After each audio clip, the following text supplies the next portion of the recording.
Bien, gracias, presidente.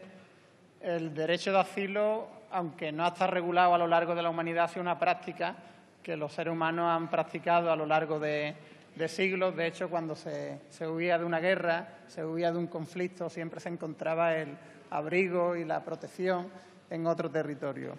Sin embargo, a partir del periodo de entreguerras, se produce una crisis que todos conocemos en relación a la política de asilo y se trata de mitigar después de la Segunda Guerra Mundial con la Declaración Universal de los Derechos Humanos, la Convención de Ginebra y una serie de tratados internacionales, regionales y territoriales que garantizaban este derecho humano fundamental, que es el derecho básico de las relaciones internacionales. Hoy en día, sin embargo, la situación del asilo se agrava. Tenemos 60 millones de refugiados en el mundo. 1 millón de personas han intentado cruzar el Mediterráneo en el último año. 30.000 personas han perdido la vida en el mar Mediterráneo, que es la mayor fosa común que existe en el mundo, en los últimos 15 años. En el último año solamente 3.000 personas perdieron la vida en las aguas del Mediterráneo intentando cruzar la frontera. Por tanto, un problema que no proviene en pleno siglo XXI, que no proviene de una nebulosa, sino que es un problema que tiene su génesis y que pensamos que su génesis está fundamentalmente en las guerras imperialistas y en el modelo económico internacional, en la globalización capitalista. Y un tercer elemento también de cara al futuro y a tener en cuenta como es el cambio climático. Nosotros pensamos que las guerras determinan el número de refugiados. En 2003 España participa en la guerra de Irak, que tiene como consecuencia 1 millón de muertos, cientos de miles de refugiados, empobrecimiento del territorio, devastación de zonas de ese país que dan lugar a la huida y al éxodo de cientos de miles de personas.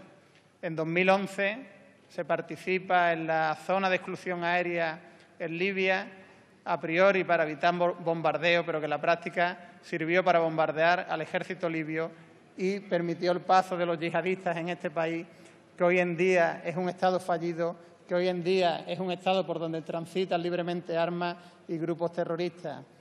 Según los datos de la Guardia Costera italiana, en mayo, el 30 de mayo de 2016, fueron rescatadas en las costas de Libia, en aguas del Mediterráneo, 6.500 inmigrantes. 6.500 inmigrantes en un solo día en las costas de Libia. Actualmente tenemos 12 millones de refugiados en Siria como consecuencia del conflicto armado, donde las potencias occidentales han jugado un papel cuanto menos sospechoso de apoyar a grupos armados, en su mayoría controlados por yihadistas. Hoy en día hay 6,6 millones de sirios que se han desplazado en el territorio sirio. Hay 5 millones de sirios que se encuentran en los países de los alrededores, como es Egipto, Turquía, Líbano, Irak o Jordania, y hay medio millón de sirios solamente que han conseguido cruzar la frontera con Europa.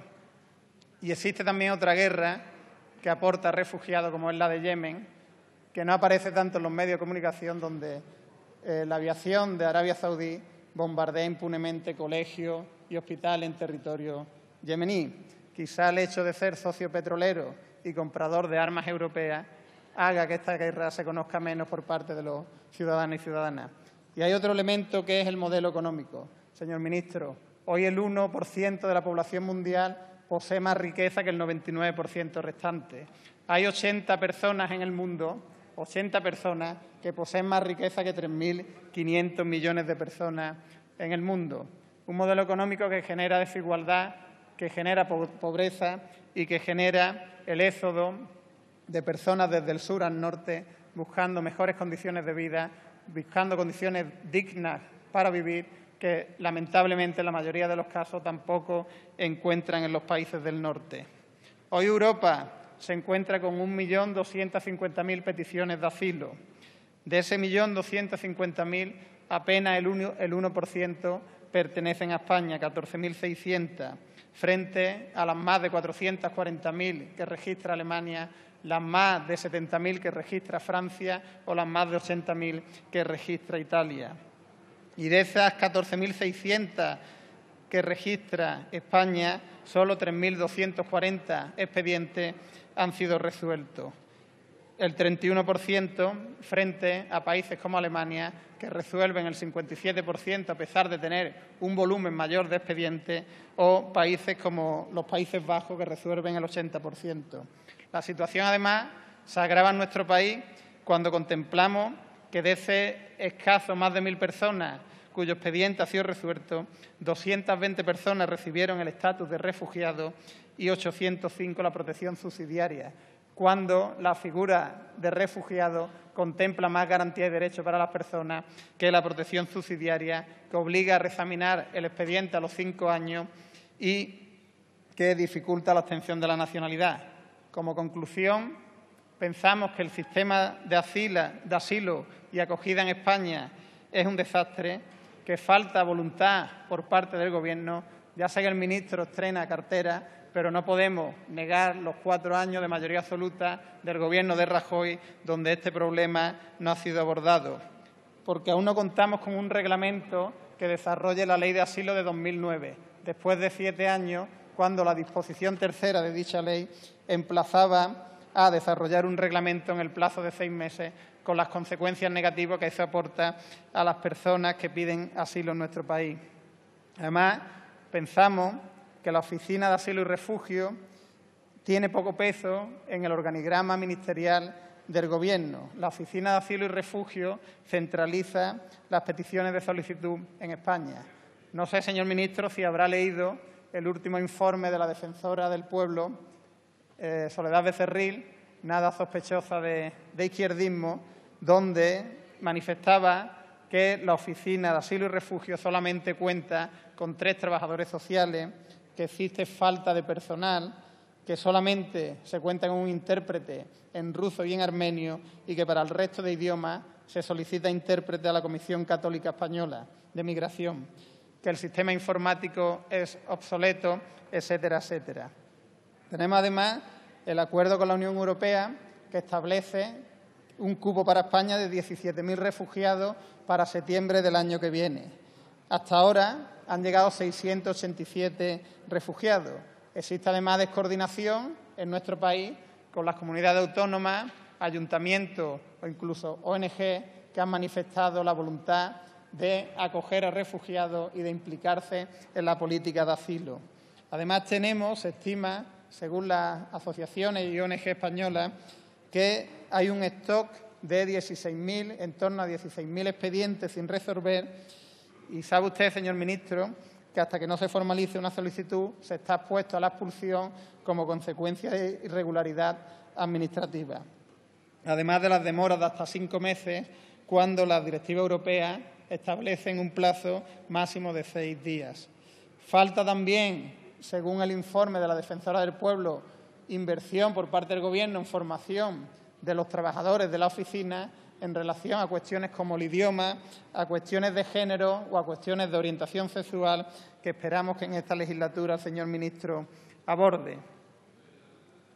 La ley de 2009 impide además a las personas presentar solicitudes en las embajadas y consulados de los países de origen, estando a la voluntad del embajador la solicitud de traslado. Por lo tanto, consideramos que vulnera los derechos humanos de los refugiados y refugiadas. Tenemos el ejemplo dramático del menor sirio, recogido también en el propio informe de la Defensora, que solicita traslado desde la Embajada de Turquía, desde la Embajada española en Turquía, con quemaduras producidas por la guerra y que, sin embargo, se le deniega dicho traslado para reagruparse con su familia. El sistema de acogida indicado en la ley depende además de una red de centros públicos y de ONG que han sufrido también los recortes que el Gobierno ha aplicado en las distintas áreas y en los distintos ministerios. Cuestión aparte es la cuestión de los centros de estancia temporal de inmigrantes de Ceuta y Melilla, que actualmente acogen a refugiados que están sobresaturados y que no han sido concebidos para desarrollar la política de asilo.